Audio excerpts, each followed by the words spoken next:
হরে কৃষ্ণ। তো শ্রীমদ্ ভাগবত গীতা যথাযথ প্রথম অধ্যায় 26 নম্বর শ্লোক। তত্র পশ্চাৎ স্থিতান পার্থ পিতৃনত পিতামহান আচার্যান মাতুলান ভ্রাতॄন পুত্রান পৌত্রান সখীন তথা শ্বশুরান সুহৃদশ্চৈব সেনায় ভূরয়পি। গীতার গান। তারপর দেখে পার্থ যোদ্ধা পিতৃগণ, আচার্য মাতুলাদি পিতৃ সমহন, দেখে পুত্র পৌত্রাধিক যত সখাজন, আর সব বহু লোক আত্মীয় স্বজন, শ্বশুরাদি কুটুম্বীয় নাহি পারাপার, উভয় পক্ষের সৈন্য সে হল অপার।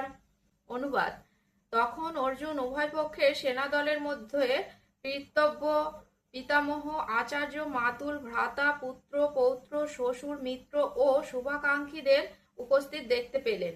তাৎপর্য: যুদ্ধক্ষেত্রে অর্জুন সমস্ত আত্মীয় স্বজনকে দেখতে পেলেন।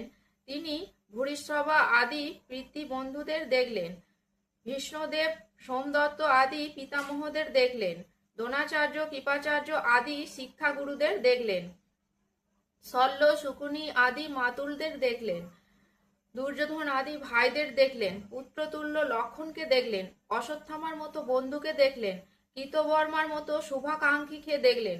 এভাবে শত্রুপক্ষের সৈন্যদের মধ্যে তিনি কেবল আত্মীয় স্বজন ও বন্ধু বান্ধবদেরই দেখলেন। শ্লোক 27। তান সমীক্ষ সকন্তে ও সর্বান বন্ধুনবস্থিতান কৃপায়া পরায়া বিষ্ট বিষিদন্নিদব্রবীত। গীতার গান। তাদের দেখিল পার্থ সবই বান্ধব, কাঁপিল হৃদয় তার বিষণ্ণ বৈভব, কৃপাতে কাঁদিল মন অতি দয়াবান, বিষণ্ণ হইয়া বলে শুনো ভগবান। অনুবাদ। যখন কুন্তিপুত্র অর্জুন সকল রকমের বন্ধু ও আত্মীয় স্বজনদের যুদ্ধক্ষেত্রে অবস্থিত দেখলেন, তখন তিনি অত্যন্ত কৃপাবিষ্ট ও বিষণ্ণ হয়ে বললেন, হরে কৃষ্ণ।